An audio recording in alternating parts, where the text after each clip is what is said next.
Bismillahirrahmanirrahim. In the previous lecture, we discussed about ionic ions, cations and anions formation किस तरह की होती है with diagrams मैंने आपको दिखाई थी in presentation में. जो metals हैं, जो शुरू के elements हैं, basically वो क्या करते हैं कि अपने electrons lose करके positive कंडीशन में चले जाते हैं या कैटायंस बन जाते हैं, और जो राइट साइड पे जो नॉन मेटल्स हैं वो क्या करते हैं कि इलेक्ट्रॉन्स गेन करके एनायंस बन जाते हैं. ठीक है, अब उन कैटायंस और एनायंस के ऊपर जो साइन चार्जेस आते हैं, पॉजिटिव चार्ज या फिर नेगेटिव चार्ज, ठीक है, उनकी आपस में इंटरेक्शन जो होती है, ठीक है, वो आज हमने पढ़नी है. उनकी जो इंटरेक्शन होती है, उस इंटरेक्शन की वजह से आपस में दो एलिमेंट्स या मोर देन टू एलिमेंट्स बॉन्ड्स बना देते हैं. तो वो जो बॉन्ड बनाते हैं वो होता है आयनिक बॉन्ड. सबसे पहले तो हम आयनिक बॉन्ड की डेफिनेशन पढ़ते हैं कि आयनिक बॉन्ड्स बेसिकली होते हैं क्या, what are the ionic bonds. देखिए आपके सामने लिखा हुआ है the forces of attraction that binds the oppositely charge ions और कॉल्ड आयनिक बॉन्ड. ये मैं पहले भी एक दफा बता चुका हूं आप लोगों को, फिर दोबारा से रिपीट हो रहा है कि ऐसी फोर्स ऑफ अट्रैक्शन दो एलिमेंट से ज्यादा, एटम से ज्यादा, ठीक है, जो ऑपोजिटली चार्ज है, एक पॉजिटिव और एक नेगेटिव, दोनों सेम चार्ज आयंस नहीं होंगे. ठीक है, तो जो फोर्सेस ऑफ अट्रैक्शन होती हैं और जो उन दोनों को बाइंड कर देती हैं, आपस में बाइंड कर देती हैं, that is called the ionic bonds. ठीक है, और वो दो ऑपोजिटली चार्ज आयंस कौन कौन से हैं, एनायंस एंड कैटायंस. सॉरी. अब हम देखते हैं आगे व्हाट आर आयनिक कंपाउंड्स. ये मेरे से एक बच्चे ने क्वेश्चन भी पूछा था कि ionic compounds and ionic bonds क्या होते हैं.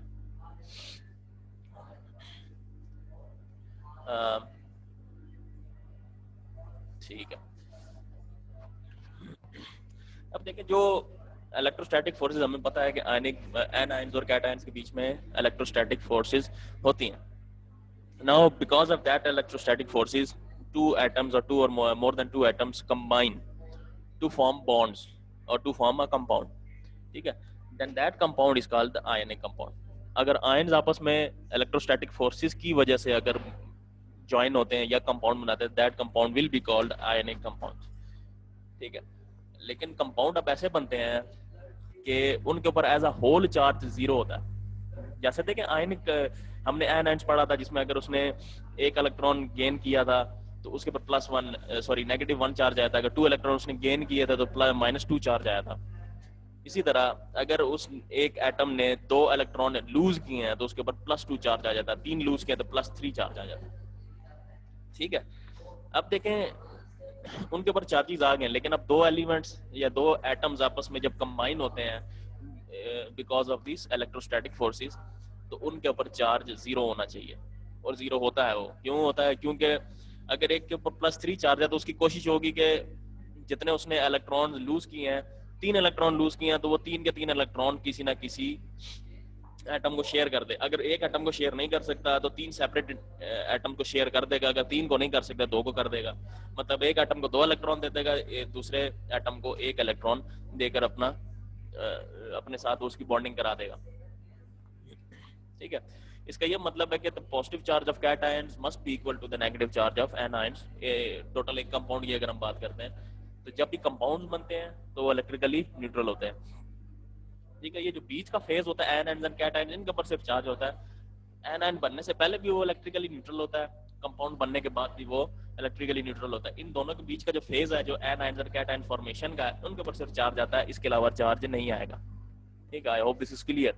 ठीक है, आज हम क्वेश्चंस वगैरह लेंगे इंशाल्लाह. यहाँ पर आयनिक कंपाउंड समझ लें कि आपका ऑलमोस्ट कंप्लीट हो जाएगा. तो अभी एग्जांपल्स देखते हैं.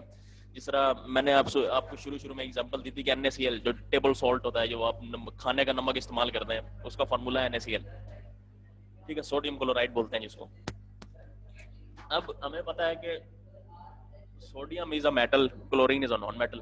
अब सोडियम जब है वो अगर मेटल है तो वो अपना इलेक्ट्रॉन लूज करेगा, क्लोरीन इलेक्ट्रॉन गेन करेगा. और बड़ा कन्वीनियंटली काम यह है कि सोडियम एक इलेक्ट्रॉन लूज करता है, क्लोरीन एक इलेक्ट्रॉन लेता है, गेन करता है. अगर सोडियम एक इलेक्ट्रॉन लूज करेगा तो उसकी कॉन्फ़िगरेशन स्टेबल हो जाएगी। क्लोरीन अगर एक इलेक्ट्रॉन गेन करेगा तब भी उसकी इलेक्ट्रॉनिक कॉन्फ़िगरेशन स्टेबल हो जाएगी। ठीक है, और इसी तरह MgF है, ये भी हम पढ़ते हैं आगे। ठीक है, तो सबसे पहले हमें स्ट्रेटेजी पता होनी चाहिए कि स्ट्रेटेजी कैसे चलती है। मुझे क्वेश्चन एंड पे इंशाल्लाह। तो स्टेप बाय स्टेप हम बुक्स के अंदर बड़ा मजेदार चीज लिखी हुई होती है बाज़ औक़ात। Problem solving strategy is one of that, कि बड़ी उन्होंने आसान करके लिख दिया आप लोगों के लिए। बेसिकली स्टूडेंट्स ये पढ़ते नहीं है प्रॉब्लम सॉल्विंग, लेकिन मैं आपको बता रहा हूँ कि बेसिकली एक प्रॉब्लम को अप्रोच करने के लिए जो तरीकेकार होता है या जो स्टेप्स होते हैं वो बेसिकली बता दिया। सबसे पहला स्टेप तो आपको पता होना चाहिए कि the metal atoms form cations and non metal atoms form anions. ठीक है, इनमें से मेटल कौन सा है, मतलब एक कंपाउंड आप देखेंगे तो आपको पता चल जाएगा कि इसमें मेटल कौन सा है, इसमें नॉन मेटल कौन सा है। ठीक है, सबसे पहली तो बात ये होनी चाहिए। ठीक है, इसमें ये बात है कि अब देखिए जो मेटल्स हैं, जो मेटल्स हैं वो क्या करते हैं, लूज करते हैं इलेक्ट्रॉन, और जो नॉन मेटल्स है वो गेन करते हैं इलेक्ट्रॉन। अब देखिए जो उनका ग्रुप का नंबर होता है ना, बेसिकली जो ग्रुप का नंबर है, corresponding to that group number equal amount of electron will be lost और गेन, जो भी है। ठीक है, जिस तरह 1a है, 1a का मतलब है कि 1 electron will be lost. 2a में 2 इलेक्ट्रॉन लूज करेगा, 3a में 3 इलेक्ट्रॉन लूज करेगा। उस ग्रुप के अंदर जितने भी एलिमेंट्स हैं सारे के सारे का बिहेवियर यही होगा। ठीक है, बेशक लिथियम है, सोडियम है, so on so fourth, potassium वगैरह। ठीक है, अब उसके अंदर एक इलेक्ट्रॉन लूज करेगा। सेकंड के अंदर भी मैग्नीशियम वगैरह जो है, और भी हैं वो मुझे याद नहीं, ब्रिलियम वगैरह हो गया।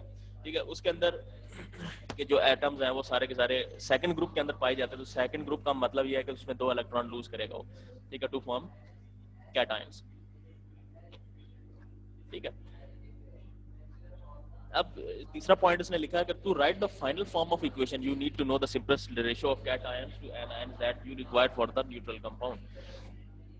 सीधी सी बात उसने मतलब सीधे अल्फाज में कहने का मतलब यही है कि अगर एक एलिमेंट ने 3 इलेक्ट्रॉन लूज किए हैं तो उसके सामने गेन करने वाले भी 3 इलेक्ट्रॉन वाला एटम या कंपाउंड होना चाहिए। अगर 3 एटम वाला उसके सामने कंपाउंड नहीं है, सॉरी 3 इलेक्ट्रॉन गेन करने वाला कोई एटम नहीं है, तो उसके लिए उसके सामने 3 एटम्स भी आ सकते हैं which can gain 1 electron each.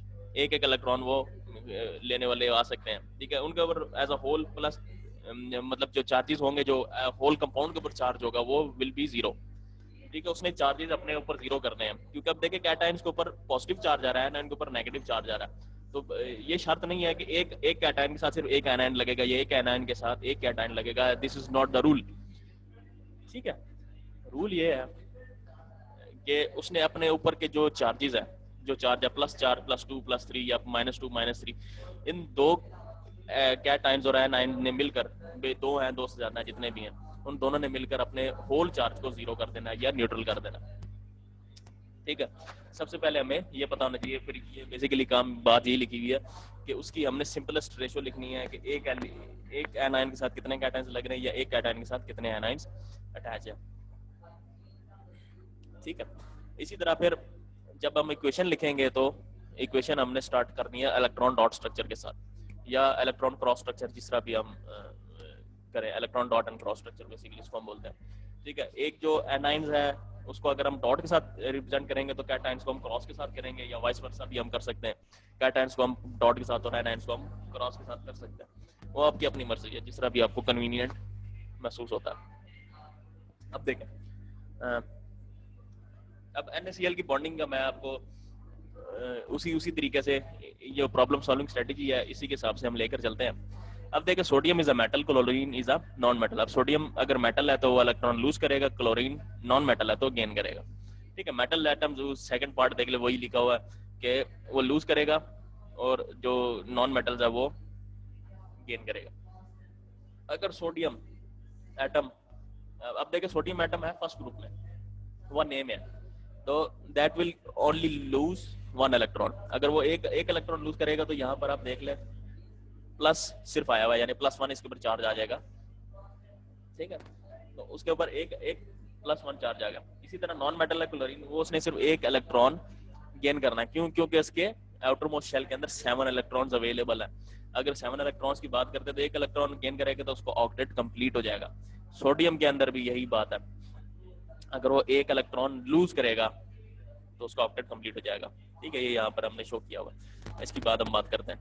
ठीक है, अब देखें, बात यह है कि अगर सोडियम एक इलेक्ट्रॉन लूज कर रहा है, क्लोरीन एक इलेक्ट्रॉन गेन कर रहा है, एक इलेक्ट्रॉन गेन कर रहा है, इसके ऊपर पॉजिटिव 1 चार्ज है, इसके ऊपर नेगेटिव 1 चार्ज है। अगर मैं सिंपली इनको आपस में सोडियम के साथ क्लोरीन अटैच कर दूंगा तो इनके ऊपर का चार्ज 0 हो जाएगा, +1 -1 इज 0। ठीक है, सोडियम के ऊपर होता है +1 चार्ज, क्लोरीन के ऊपर होता है -1 चार्ज, तो +1 और -1 विल बी 0, तो इन दोनों की आपस में बॉन्डिंग हो जाए। इसका ये मतलब है कि हर सोडियम के साथ एक क्लोरीन लगेगा, एक सोडियम के साथ एक क्लोरीन लगेगा। That is why NaCl is the formula, not Na2Cl या NaCl2 फार्मूला नहीं है। ठीक है, ये हम NaCl2 वाला इसका मतलब MgCl2, ये देखिए MgF2 अगला हमारा है, वो हम पढ़ेंगे इंशाल्लाह, फिर उसमें ज्यादा थोड़ा सा क्लियर हो जाएगा कि how can 2 atoms can be attached to 1 atom.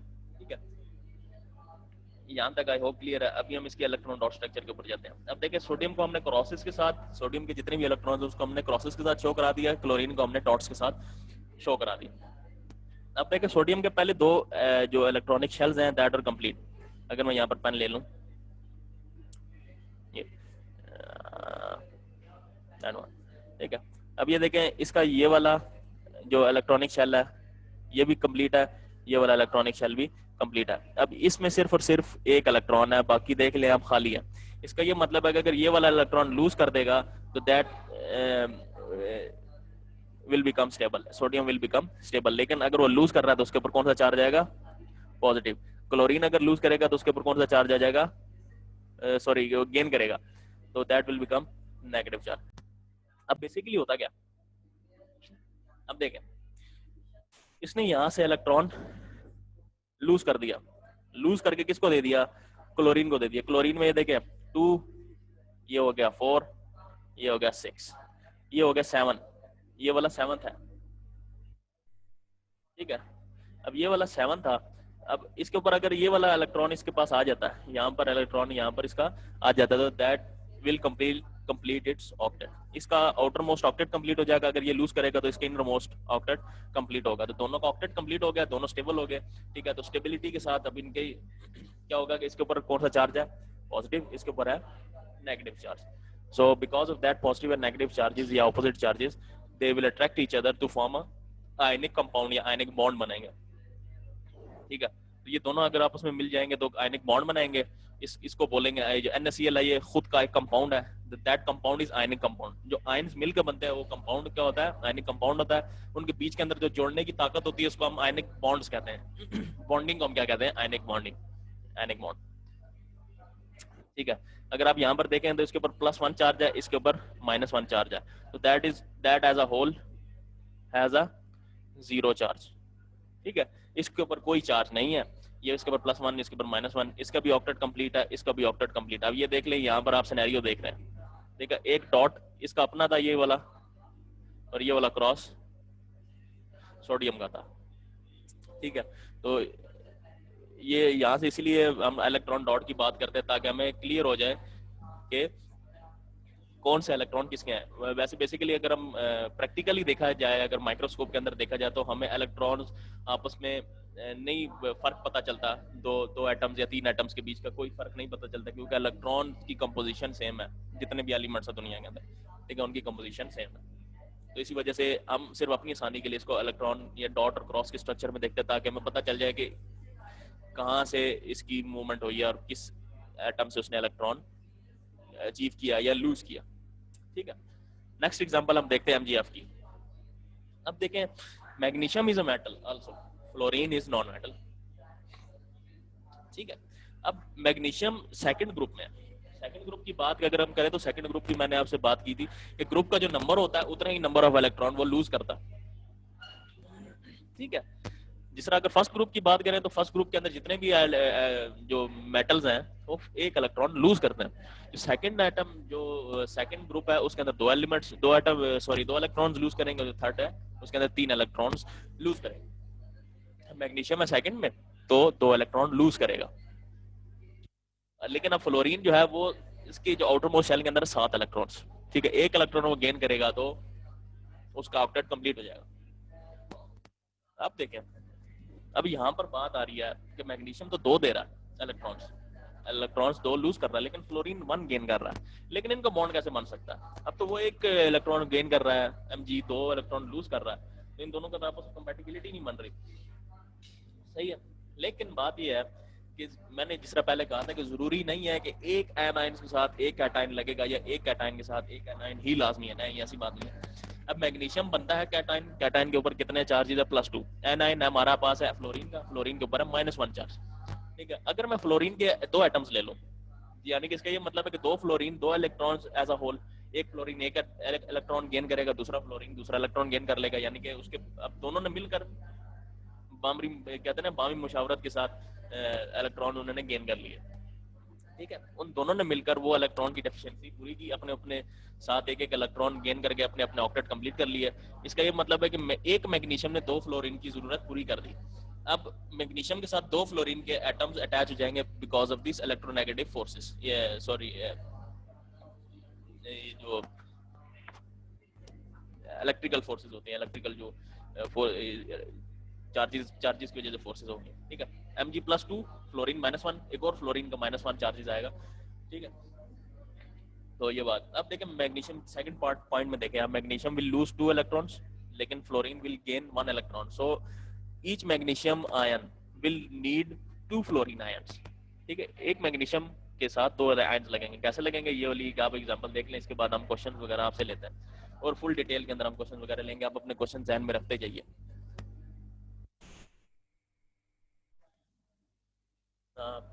अब ये देखें, इसका इनर कंप्लीट है, duplet complete, inner octet complete. ये जो आउटर शेल है उसके अंदर सिर्फ एक इलेक्ट्रॉन है, ये 2 इलेक्ट्रॉन है, ऐसा ही बात है, सही है। अब इसके पास 2 की वैलेंसी है, यानी कि 2 इलेक्ट्रॉन्स ये डोनेट कर सकता है।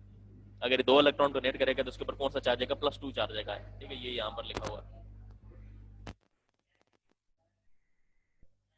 अब फ्लोरीन का देखें, इसका इनर तो कंप्लीट है, लेकिन आउटर मोस्ट देखें 2 4 6 एंड दिस वन इज 7, यानी कि इसको एक और इलेक्ट्रॉन की यहाँ पर जरूरत है, एग्जैक्टली ये फ्लोरीन को भी, ठीक है। अब ये कितने दे रहा है? 2 इलेक्ट्रॉन्स गिव अवे कर रहा है। अब 2 इलेक्ट्रॉन दे रहा है, लेकिन फ्लोरीन लेने वाला कितना है? एक से ज्यादा नहीं लेगा वो, क्योंकि एक से ज्यादा वो लेकर तो दोबारा से अपने आप को अनस्टेबल नहीं करना चाहेगा वो, ठीक है। एक इलेक्ट्रॉन लेकर वो स्टेबल हो जाता है। तो क्या होगा कि मैग्नीशियम 2 फ्लोरीन की जरूरत पूरी करेगा, एक फ्लोरीन को एक इलेक्ट्रॉन देता है कि दूसरे फ्लोरीन को दूसरा इलेक्ट्रॉन देकर उसकी इलेक्ट्रॉन एफिशिएंसी पूरी हो जाएगी, ठीक है। इसने अब ये वाला इलेक्ट्रॉन क्या किया, यहाँ पर दिया, तो यहाँ पर एक इलेक्ट्रॉन आ गया, तो इसका ऑक्टेट कंप्लीट हो गया। इसी तरह इसका ये वाला इलेक्ट्रॉन है, ये आप यहाँ पर एरो शो है पहले की भी, तो यहाँ पर एक इलेक्ट्रॉन आएगा, तो इसकी भी इलेक्ट्रॉन एफिशिएंसी कंप्लीट हो जाएगी। अब इसने एक इलेक्ट्रॉन गेन किया फ्लोरीन ने, तो इसके ऊपर -1 चार्ज आ गया। इस वाले भी फ्लोरीन ने -1 एक इलेक्ट्रॉन गेन किया, तो इसके ऊपर भी -1 चार्ज आ गया, ठीक है। इसने 2 इलेक्ट्रॉन दिया तो इसके ऊपर +2 चार्ज आ गया, ठीक है। अब देखिए हमने क्या करना है कि अपना कंपाउंड इलेक्ट्रिकली न्यूट्रल बनाना है। इलेक्ट्रिकली न्यूट्रल बनाने का ये मतलब है कि इनके ऊपर के चार्जेस हैं वो उनकी अगर हम टोटल मैथमेटिकल इक्वेशन बनाएं तो आंसर क्या आना चाहिए? 0, यानी कि +2 -1 इज इक्वल टू +1, और एक और -1 करेंगे तो दैट इज 0। इसका ये मतलब है कि ये वाला पूरा का पूरा कंपाउंड आपका इलेक्ट्रिकली न्यूट्रल है, ये पूरा, ठीक है, दैट वुड बी 0। बेशक इसके ऊपर +2 चार्ज है, इसके ऊपर -1 है, इसके ऊपर -1 है, this -1 becomes -2, -2 + 2 is equal to 0, ठीक है। तो आपका ये आयनिक बॉन्ड बन गया और पूरे कंपाउंड के ऊपर कौन सा चार्ज है? 0। देख लें यहाँ पर छोटा सा मतलब ये लिखा हुआ, मैग्नीशियम का +2 चार्ज, इसके ऊपर -1, इसके ऊपर भी -1, तो एज अ होल अगर हम देखें as a whole that has a 0 charge, ठीक है। यहाँ तक आई होप क्लियर आपको। अब मेरे से आप क्वेश्चन कीजिए, क्योंकि जो आयनिक कंपाउंड्स हैं, आयनिक बॉन्डिंग है, एन एंड कैटायन फॉर्मेशन है, मेटल नॉन मेटल, सारा का सारा हमने बेसिस कवर कर लिए हैं। अब जितने भी क्वेश्चंस वगैरह हैं अब आप जल्दी जल्दी से कर लें, क्योंकि हमारे पास अभी 18 मिनट है, ठीक है। 18 मिनट क्वेश्चंस करते हैं बहुत जल्दी निकल जाते हैं, कुछ पता नहीं चलता। ठीक है।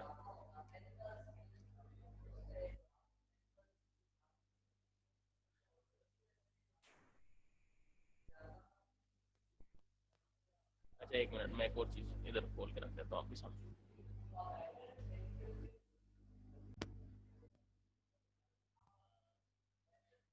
मैं बुक खोलने लगा हूँ इसकी, केमिस्ट्री की।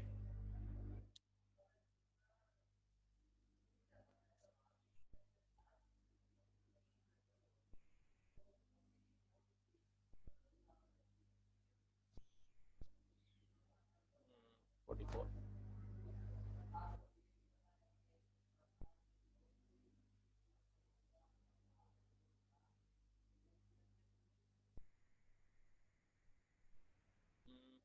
अब मैं एक बात, एक मिनट, ये बुक आपको मैं शो करा रहा हूँ आपके सामने। बेशक ये 44 नंबर पेज है बुक का। ठीक है, I hope this is clear for you. अब एक बच्चे ने क्वेश्चन किया, आप देखें, हाइड्रोजन और लिथियम का। हाइड्रोजन और लिथियम का कह रहे हैं कि आपस में बॉन्ड बन सकता है। अब देखें, हाइड्रोजन बेसिकली गैस है। दोनों वन ए ग्रुप में, इसने भी इलेक्ट्रॉन लूज करना है, लिथियम ने भी इलेक्ट्रॉन लूज करना है।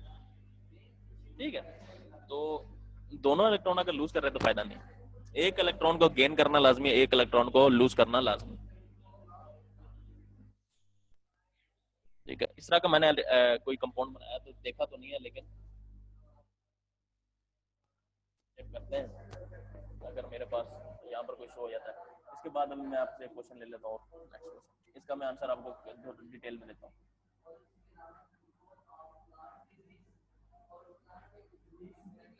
Is it necessary to learn what? Of course, बच्चा हदीस भी है, मेरे नबी की हदीस भी है कि इल्म हासिल करें। इल्म हासिल करना हर मर्द और औरत के लिए फर्ज है। अगर आपको मेरे नबी की बातें के साथ छोड़ दें आप,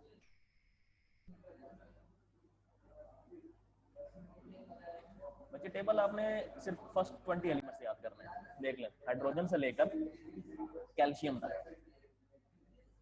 ठीक है, हाइड्रोजन से लेकर सिर्फ कैल्शियम तक आपने याद करने हैं। और आपको पता होना चाहिए कि ये इतना इशू नहीं है इसमें, क्योंकि अब देखिए ट्रांजिशन मेटल्स हमें यूज नहीं होने वाले इतने ज्यादा। और अगर यूज होंगे भी एग्जांपल्स के अंदर, तो वो खुद ही आपको बता देगा इसका ग्रुप नंबर ये है, इसका इलेक्ट्रॉनिक स्ट्रक्चर ये, सॉरी, जो इनकी इलेक्ट्रॉनिक कॉन्फ़िगरेशन है उसकी ये है, और उसके जो साथ के ग्रुप नंबर है ये भी बता देंगे खुद ही आपको। सिर्फ आपने 20 तक याद करना, हाइड्रोजन से लेकर कैल्शियम तक।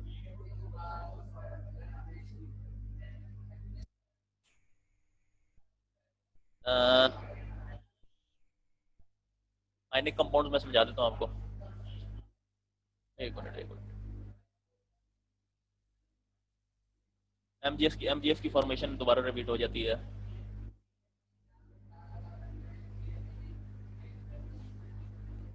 आयनिक बॉन्ड्स की डेस्टिनेशन बता, डेस्टिनेशन का मतलब मुझे बता। डेस्टिनेशन बेसिकली गोल को बोलते हैं, या फाइनल जगह को बोलते हैं। व्हाट इज इलेक्ट्रोस्टैटिक फोर्स, ये भी बता देता हूँ। ओके, डेफिनेशन भी बता देता हूँ। यानी कंपाउंड्स, वापस वही बात आ गई। एमजीएफ की फॉर्मेशन दोबारा वही क्वेश्चन है। ओके, पीरियोडिक टेबल मैंने आपको बता दिया, कैल्शियम तक आपने याद करना है। सर अगर एक एलिमेंट 6 इलेक्ट्रॉन गेन करेगा तो फिर कौन सा चार्ज आएगा? 6 इलेक्ट्रॉन को भी गेन नहीं करता बच्चे। 6 इलेक्ट्रॉन की बजाय वो 2 इलेक्ट्रॉन लूज कर सकता है, 6 इलेक्ट्रॉन गेन करने का उसको फायदा नहीं है। ठीक है, ऑक्टेट, ऑक्टेट का ये मतलब होता है ना, आउटर मोस्ट शेल के अंदर 8 इलेक्ट्रॉन होने चाहिए।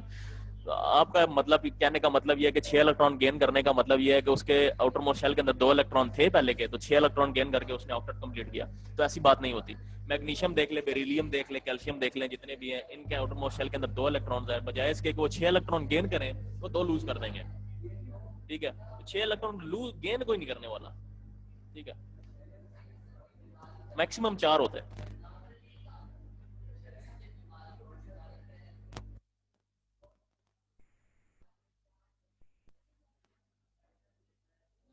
अच्छा, अच्छा, अब स्टार्टिंग से हम स्टार्ट करते हैं कि जिस जिसने जो जो क्वेश्चन किया था।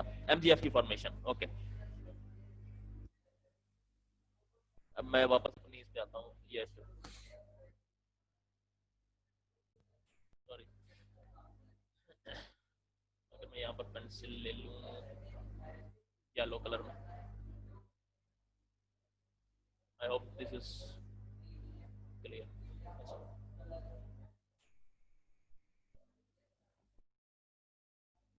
मैं आपको बना कर दे देता हूँ, एक मिनट। बुक खोलते हैं दोबारा से, ये बुक आ गई आपके पास, ठीक है। अब MgF की बात कर रहे हैं, मैग्नीशियम यहाँ पर आइए, मैग्नीशियम के पास है 12, Mg is 12। अब इसके ऊपर ग्रुप नंबर देख ले कौन सा, ग्रुप नंबर इज 2A। इसका ये मतलब है कि it will give away 2 electrons, ठीक है। अगर -2 इलेक्ट्रॉन करेगा इसके ऊपर कौन सा चार्ज आ जाएगा, जो इलेक्ट्रॉन्स दे रहे हैं या डोनेट कर रहे हैं वो बनाते हैं कैटायंस, कैटायंस के ऊपर आता है हमेशा positive charge, that will become +2, ठीक है। इसके ऊपर चार्ज आ गया +2। लेकिन अब फ्लोरीन की बात, फ्लोरीन के ऊपर है F9। देख लो उसको कितने इलेक्ट्रॉन चाहिए कि वो नियॉन की कंडीशन में आ जाए। इसको मैं ऊपर कर देता, ठीक है। अब देखें मैग्नीशियम ने क्या किया, अब पीरियोडिक टेबल के अंदर खुद देख लें। मैग्नीशियम ने एक इलेक्ट्रॉन लूज किया तो सोडियम की इलेक्ट्रॉनिक कॉन्फ़िगरेशन आई, एक और लूज किया करेगा तो कहां पर आएगा, नियॉन की फॉर्मेशन में आएगा। और ये जो 8A ग्रुप है पूरा का पूरा, ये नोबल गैसेस का, और ये वाली कॉन्फ़िगरेशन ही अचीव करना चाहते हैं सारे के सारे एलिमेंट्स। ये जितनी की सारी आपको नजर आ रही है,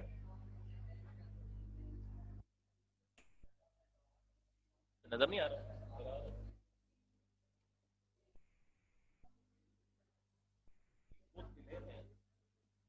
अच्छा, स्क्रीन काफी ज्यादा डिले में आ रही है, मुझे नजर आ रहा है।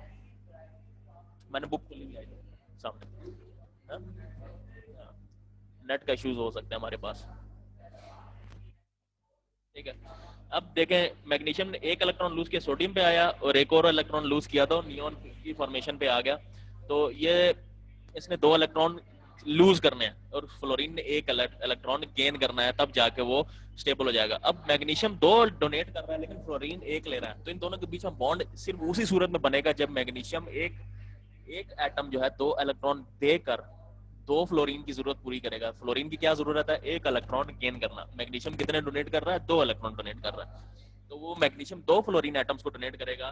तो मैग्नीशियम के भी दोनों के दोनों इलेक्ट्रॉन्स काम में आ जाएंगे, फ्लोरीन भी एक इलेक्ट्रॉन उधर से गेन करके तो अपनी इलेक्ट्रॉनिक कॉन्फ़िगरेशन कंप्लीट कर देगा, जिसकी वजह से वो इलेक्ट्रिकली न्यूट्रल हो जाएगा, ठीक है। इस I hope this is clear. मैं बाकी के क्वेश्चंस ले लेता हूँ, ठीक है। ज्यादा मेरे ऑडियो पे ध्यान करें, ये आपको यूट्यूब पे भी मिल जाएगा। ये क्वेश्चंस वगैरह जो सेशन है ना, ये आप बेसिकली यूट्यूब पे ही देख लिया करें, बेहतर हो जाएगा आप लोगों के लिए।